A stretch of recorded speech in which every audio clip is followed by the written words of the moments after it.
హల్లెలూయా హల్లెలూయా హల్లెలూయా. ప్రభువుకు మహిమ కలుగును గాక.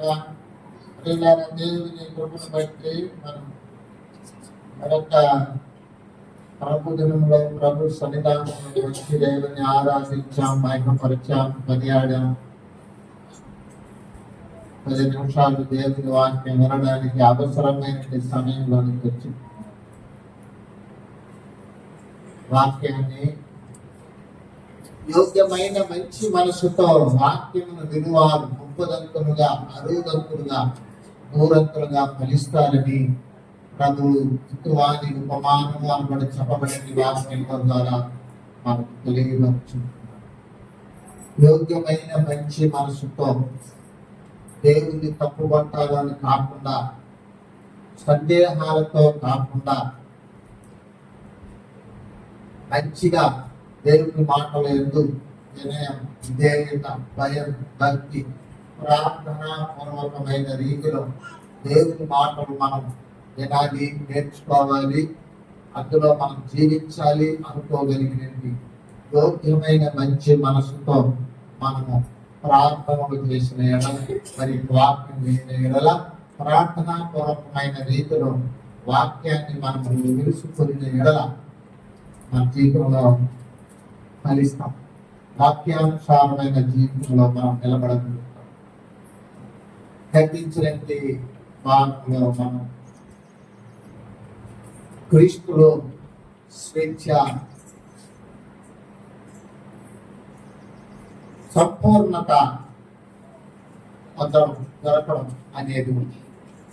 క్రీస్తులో స్వేచ్ఛగా జీవించితే దేవుని దగ్గర ఉన్న ప్రతి దీవెన, ప్రతి ఈవి, ప్రతి మేలు, ప్రతి ప్రయోజనం మనం పొందగలుగుతాం. మనకు అని పౌలు గారు కొలస్సీయ ప్రాంతంలో ఉన్న దేవుని బిడ్డలకు, సంఘస్థులకు తెలియపరిచినటువంటి ఆ యొక్క సత్యాలను మనం కొలస్సీ పత్రిక 2వ అధ్యాయంలో 6వ వచనముల నుంచి మనం పరిశీలన చేసి గతించినట్టు దినంలో మనం 2 విషయాలు నేర్చుకొని వెళ్ళాం. క్రీస్తులో స్వేచ్ఛగా బ్రతకడం అంటే ఎలా ఉంటుందంటే, నమ్మకంతో జీవించు, ఆయనలో నడుచు, ఫ్రీగా జీవించాలి. ఫ్రీగా, సంకుచితం కాకుండా. సందేహాలతో బ్రతికే క్రైస్తవులు చాలా మంది ఉంటారు. కొంతమంది దేవుని మందిరానికి రావాలి అని అనుకుంటారు, కానీ రారు. కారణం ఏంటంటే వాళ్ళ హృదయం ఏదో ఒక సందేహం, ప్రశ్నార్థకమైన మనస్తత్వాలు ఉంటాయి. స్వేచ్ఛగా బ్రతకలేదు. సంకుచితమైన రీతిలో, ఇబ్బందికరమైన రీతిలో దేవుని దగ్గరికి వెళ్ళడానికి వాళ్ళు మరి అప్పుడప్పుడు వెళ్తుంది. తృప్తికరమైన దైవ సంగతులను, లేఖనాలు నేర్చుకోవడానికి వాళ్ళు ఇష్టపడరు. నామకావస్తే క్రైస్తత్వం, సంఘపరమైన ఆ యొక్క ఆలోచనలతో వాళ్ళు ఏం చేస్తుంటారంటే దేవుని మందిరానికి స్వేచ్ఛ ఉండదు. ఇంట్లో కుటుంబాలు తిరస్కరిస్తూ ఉంటారు. కుటుంబంలో ఉన్న కుటుంబ సభ్యులు వాళ్ళని అజమాయిషి చేస్తారు. అలవాటు చర్చి వెళ్ళంటే వెళ్ళాలి, వెళ్ళొద్దంటే వెళ్ళదు. అప్పుడు వాళ్ళకి ఫ్రీడమ్ లేదన్నమాట. స్వేచ్ఛగా ప్రభువులో జీవించి మరి ప్రభువుని ఎలా తెలుసుకోగలుగుతారు?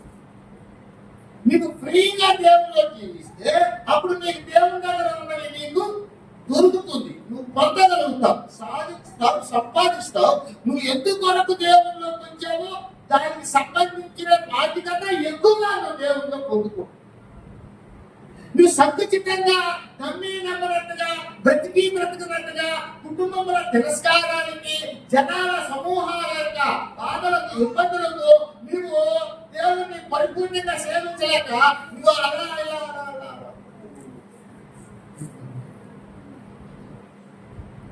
అలాంటి జీవితంలో ఉన్న వారికి ఈ పత్రిక ద్వారా ఆయన రాశారు. ఇప్పుడు అలాంటి వాళ్ళు లేకపోలేదు, ఉన్నారు. సంఘాలలోనే ఉన్నారు. అక్కడ సంఘమే అది. ఆ సంఘానికి రాశాడంటే సంఘంలో అలాంటి వాళ్ళు ఉన్నారు. అలాంటి సంఘస్థులలో చాలా మంది ఈ కాలంలో కూడా స్వేచ్ఛగా బ్రతకరు. దేనికో ఒక దాని కింద వాళ్ళు లోబడిపోయారు. హల్లెలూయా, హల్లెలూయా. చూడండి, ప్రభు ఇదే పౌలు గారు రోమాపత్రిక 6వ అధ్యాయంలో ఒక మాట చెప్తున్నారు. చూద్దాం. రోమాపత్రిక 6వ అధ్యాయంలో ఒక మాట చెప్తున్నారు. చూడండి, 16వ వచనం.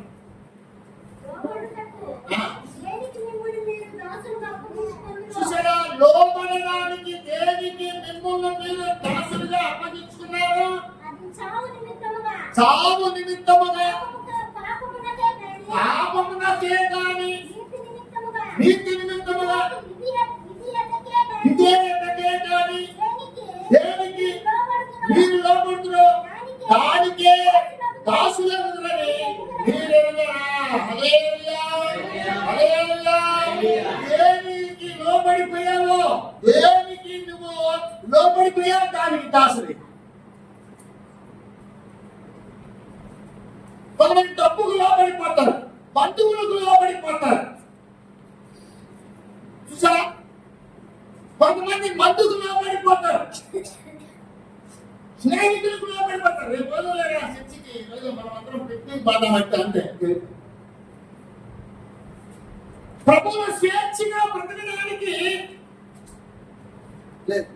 దీన్ని అప్పుకోనుంటారు. మొదట్లోనే దాని కమిట్మెంట్ అయిపోయింటారు. ఆ స్నేహానికి, ఆ బంధుత్వానికి, ఆ మందుకి, ఆ బంధానికి, ఆ డబ్బుకి, ఆ ఉద్యోగానికి. ఆదివారం చర్చికి పోయేది లేదు అంటే అంతే. దాన్ని మనం ఏం చేస్తామంటే పద్ధతి మనలో ఆదివారం సర్దుకుంటాం. ఏమైనా ఆదివారం రోజు బాగుంటుంది. మనకు అన్నీ తెలుసు, దేవుని సత్యాలు అన్నీ తెలుసు, మన బ్రతపత్తులు ఎలాగన్నా అని.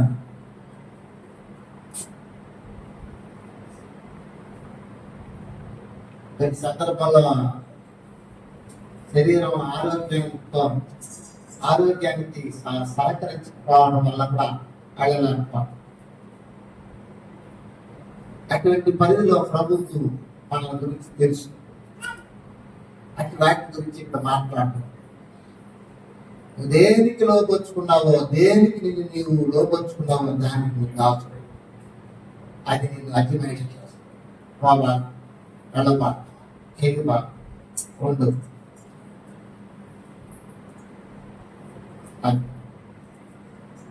స్వేచ్ఛ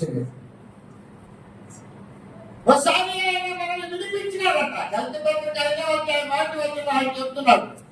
ఏమని చెప్తున్నాడు చూడండి. గంతపత్రిక 5వ అధ్యాయం మార్చి వచ్చిన అనుగ్రహించి స్వతంత్రులుగా చేసినాడు. కాబట్టి స్థిరముగా నిలిచి మరలా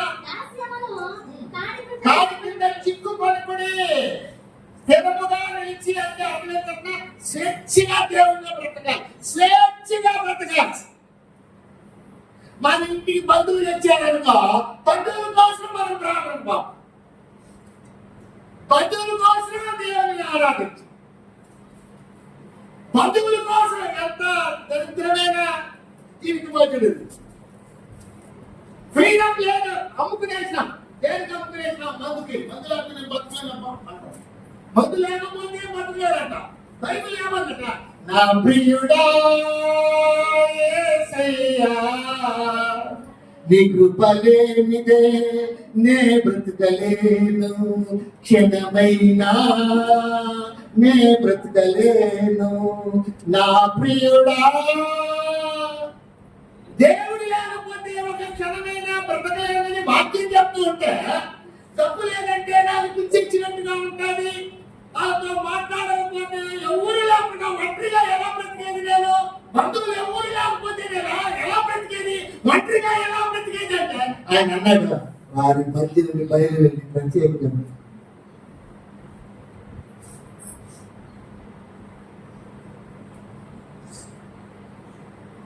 నువ్వు దేనికి లోపడిపోతావో దాన్నే వేస్తాడు నీకు ఎరగా.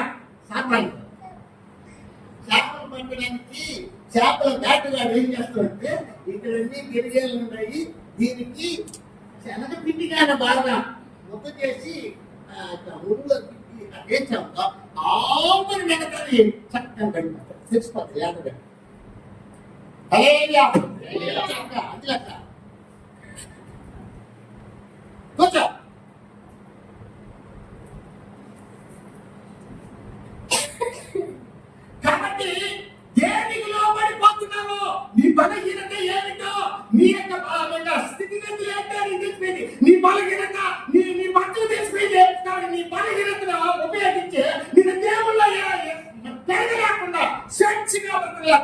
అజమాయిషి.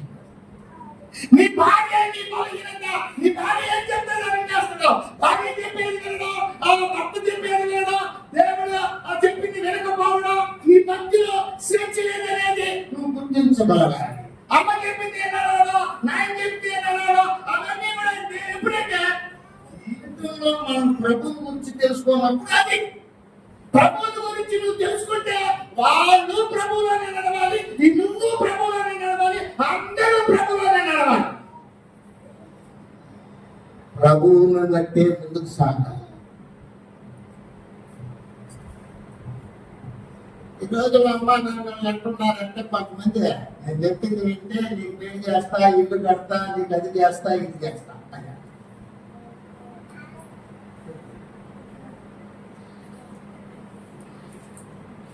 దేవుని ప్రేమించే వ్యక్తికి వాటన్నిటి గురించి లెక్కే ప్రభువులు మంచిగా జీవించాలి.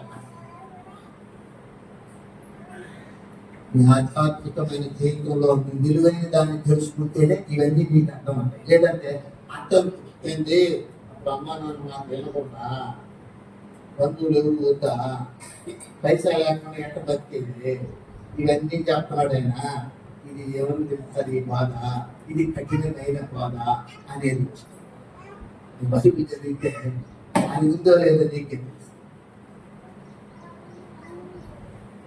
స్వేచ్ఛగా బ్రతుకు, స్వేచ్ఛ. నీ యొక్క దేవుని మీద నీకున్న నమ్మకం, నీకు దేవుని మీద ఉన్న ప్రేమ, నీకు దేవుని మీద ఉన్నటువంటి అక్కడ అది నీకు స్వేచ్ఛగా దేవుని దగ్గరికి స్వేచ్ఛగా ప్రభులో జీవించమను. ప్రభువే ఆత్మ, ప్రభు ఆత్మ ఎక్కడ ఉంటుందో అక్కడ స్వాతంత్రం ఉండదు.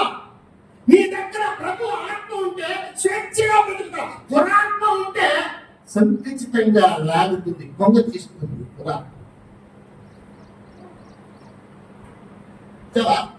ఇది యేసుక్రీస్తు అంటే, సంఘం అంటే, వాక్యం అంటే ప్రాణానికి పరలోకానికి సంబంధించింది, శరీరానికి పోషణ కొరకు ఆస్తిపాస్తులకు సంబంధించింది కాదు.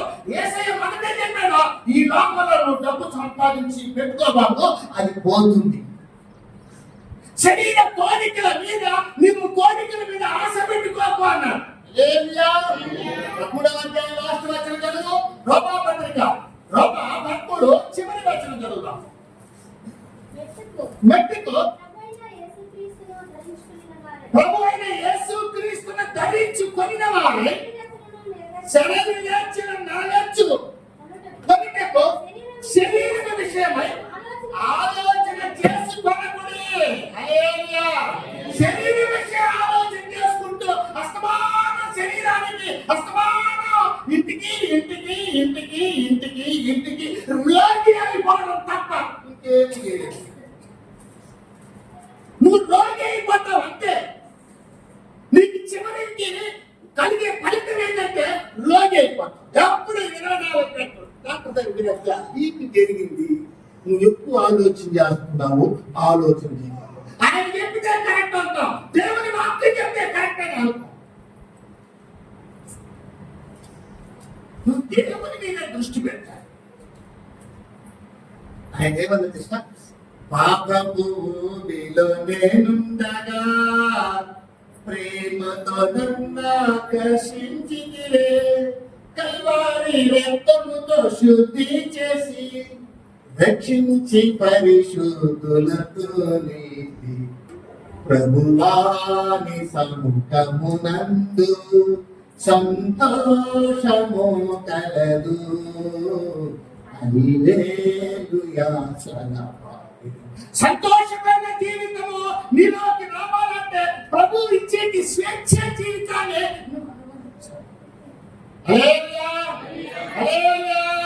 ప్రతి కుటుంబంలో, ప్రతి వ్యక్తిలో ఇప్పుడు స్వేచ్ఛ కావాలనుకుంటున్నారు. ఈ స్వేచ్ఛ లోకానుసారమైన స్వేచ్ఛ. అయితే దేవుని వాక్యంలో చెప్పింది ప్రభువులో జీవించే స్వేచ్ఛ కావాలి. ప్రభువులో జీవించడానికి స్వేచ్ఛ. ఎవరి యొక్క అజమాయిషితో నువ్వు ప్రభువులో జీవించాలనుకున్నావు,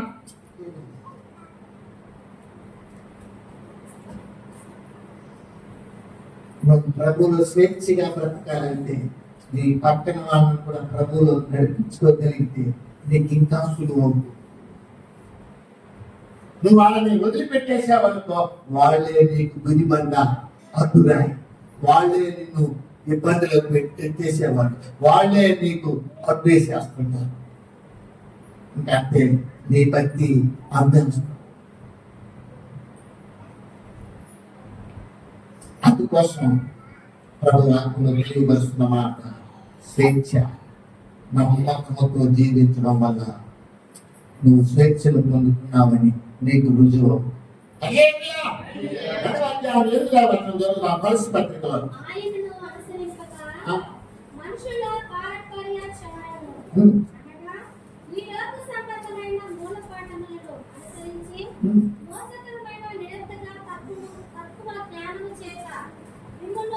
చెరపట్టుకొని పోవువాడు ఎవడైనను ఉండునేమో అని జాగ్రత్తగా ఉండండి. హల్లెలూయా.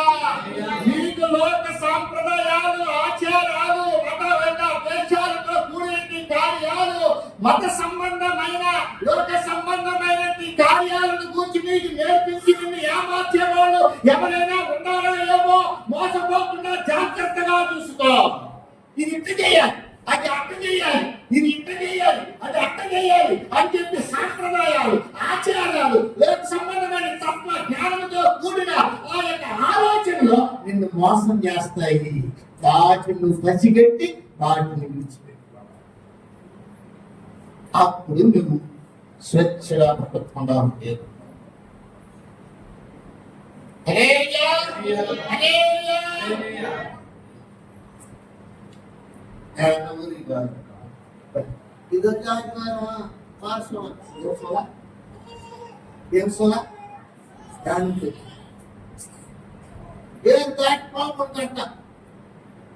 లేదు లేదు చెరువు ఎక్కడ లేదు, చెరువు లేని ఊరు చూపించు. చూపు దుమ్మొక్కల జీవితం కొంతమందిని ఏదో ముదురులాగా ఏదో తెలిసిపోయినట్టుగా బైబిల్ గురించి తెలుసుకోకుండా లోకం గురించి తెలుసుకునేసి వాటిని క్రైస్తత్వంలో జీవించే వాళ్ళకి సైతము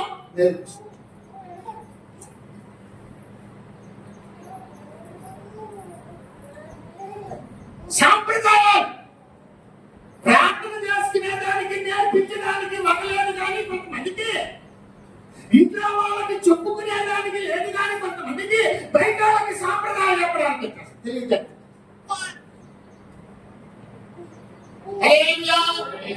బిడ్డ ఏడ్చిందనుకో ఏం చేస్తారు, మాకు ప్రార్థన చేయడానికి రాదు కానీ దిష్టి తీయడానికి మాకు.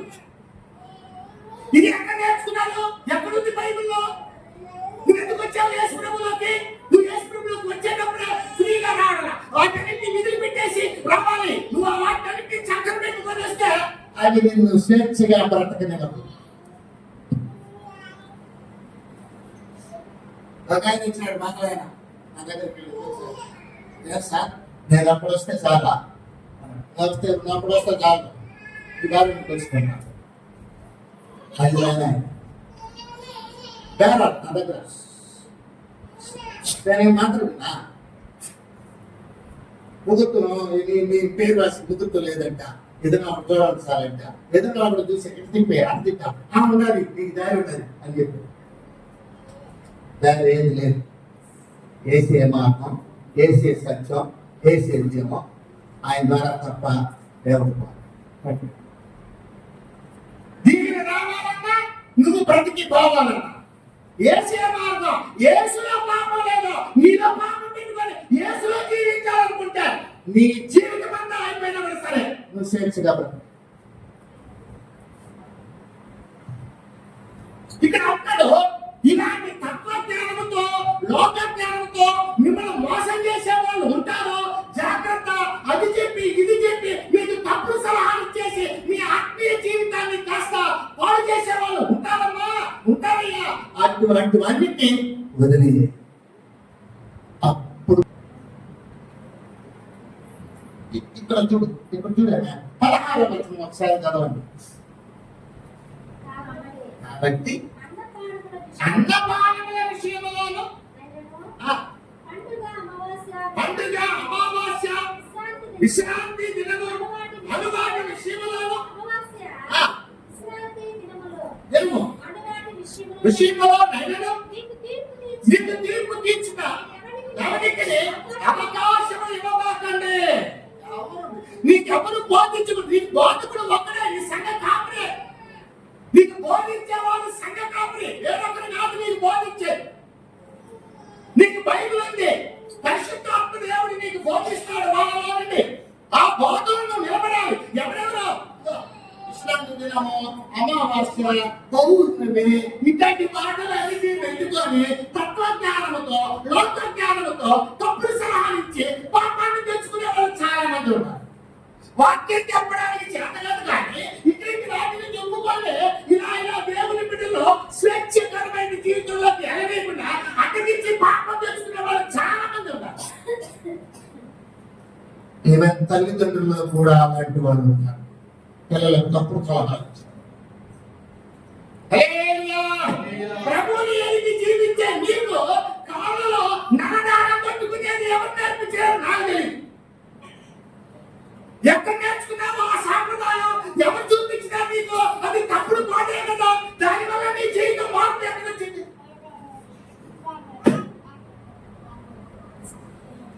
భారతదేశంలో ఇది ఒక అవసరం. మార్పు చెందకుండానే మనం సంఘంలో దేవుడి అత్యంత మార్పు చెందాలి. మన మనస్సును మనం మార్చుకోవాలి. మన మనస్సును మనం మార్చుకోవాలి. పాత జీవితాన్ని విడిచిపెట్టాలి. కొత్త జీవితంలోకి రావాలి. నీకు ఇష్టమైతే కొత్త జీవితం నీకు ఇష్టమైతే నువ్వే హ్యాపీగా జీవిస్తావు. నిన్నెవరు బలవంతం చేయకూడదు, చెయ్యను కూడా. నీకెవరు ఎందుకు బలవంతం చేయాలి? నీకు మతంలో ఎందుకు మార్చాలి? నువ్వు మారడం వల్ల ఎవరికి లాభం? ఎవరికి లాభం లేదు. కాబట్టి మనసును మార్చలేని మతాలిని ఉన్నా ఏమి ఫలితము? ఏమీ లేదు. నాకు తెలిసి ఉండాలి, నాకు సేవకులు తెలుసు, నేను టీవీలో పెద్ద సేవకుల దగ్గర వాక్యాలు వింటున్నా, అన్ని కరెక్టే. కానీ అన్ని వింటున్నావు, అన్ని చేస్తున్నావు. మార్పు మాత్రం లేదు. మార్పు లేని దాన్ని ఇక్కడ ఏమంటారు కృష్ణ? స్వేచ్ఛ లేదు. ప్రభువులో ఫ్రీగా బ్రతికే అనుభవాన్ని చూస్తున్నాం. కాబట్టి తత్వజ్ఞానం ప్రయోజనం, లోక జ్ఞానం రోమా 12 చదువుదాం. రోమా 12:1 ఏం చెప్తుంది? కాబట్టి సహోదరులారా, పరిశుద్ధమును పరిశుద్ధమును దేవునికి అనుకూలమైన సజీవ యాగముగా యాగముగా మీ శరీరములను ఆయనకు సమర్పించుకొనుడని దేవుని వాత్సల్యమును బట్టి మిమ్మును బతిమాలు బతిమాలుకొనుచున్నాను. హల్లెలూయా! ఎందుకు బతిమాలుకొనవలసిన అవసరం ఏర్పడింది అంటే కింద వాక్యం దానికి కారణం. ఇంటి సేవ నిమిత్తమైనది. ఆ, మీరు ఈ లోక మర్యాదను అనుసరింపక ఉత్తమమును అనుకూలమును సంపూర్ణములైన పరీక్షించి తెలుసుకున్నట్టు మనస్సు మారి నూతన మగుటలోన రూపాంతరము పొందుడి. హల్లెలూయా! హల్లెలూయా! మనస్సు మారకపోవడం వల్ల లోకం జనాలతో కలుసుకొని లోకపు ఆటలు ఆడి ప్రభువులో ఉచితంగా ఇబ్బందికరంగా బతుకుతున్నాం.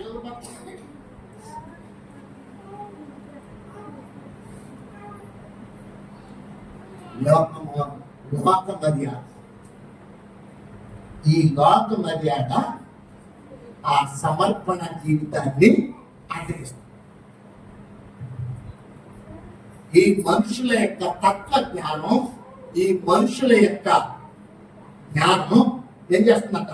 ఇక్కడ చెప్పాడు. ఇక్కడ నిరర్థక తత్వ జ్ఞానము చేత మిమ్మును చెరపట్టుకొని పోగు వాడెవడైనా ఉండునేమో అని జాగ్రత్తగా ఉండు. చాలా చేస్తారు. ప్రభులో జీవించడానికి నీకు ఇబ్బందికరమైన సలహాలు ఇచ్చేస్తారు. అది ఇచ్చేది ఎవరంటే సైతాను వాళ్ళే. అదే సాతానుడు అబద్ధాలకు వచ్చి ఏం చెప్పాడు? ఇది నిజమా? ఈ పండు తినవద్దన్నాడా? తింటే నువ్వు కూడా దేవుడు అయిపోతావు, నువ్వు తినేయి అని తప్పుడు సలహా ఇవ్వడం వల్ల పాపం లోకంలో ప్రవేశించడానికి కారణం. నీ ఇంట్లోకి పాపం రావడానికి కారణం ఎవరో కాదు, నువ్వే దేన్నంటే దాన్ని నమ్మేసి, దేన్నంటే దాన్ని అనుసరించేసి, దేన్నంటే దాన్ని చేసేసి, నువ్వే నీ ఇంటికి పాపం తెచ్చి పెట్టి నీ ఇంటిని వదిలేసేస్తున్నావు అనేది నీకు అర్థం కావాలి. ఎందుకంటే నువ్వు ఏమైపోయావు.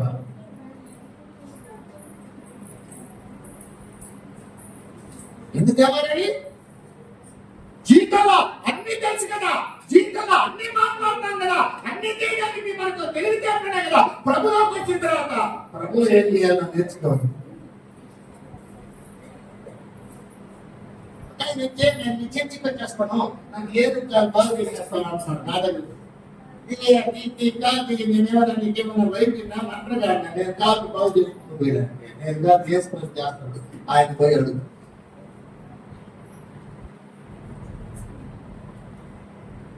స్వేచ్ఛ లేదు చాలా మందికి. క్రీస్తులు స్వేచ్ఛగా బ్రతకడానికి వాళ్ళని మనము అమ్ముకునేసిన తర్వాత మనల్ని మనం కాపాడుకోవడానికి కష్టం కదా.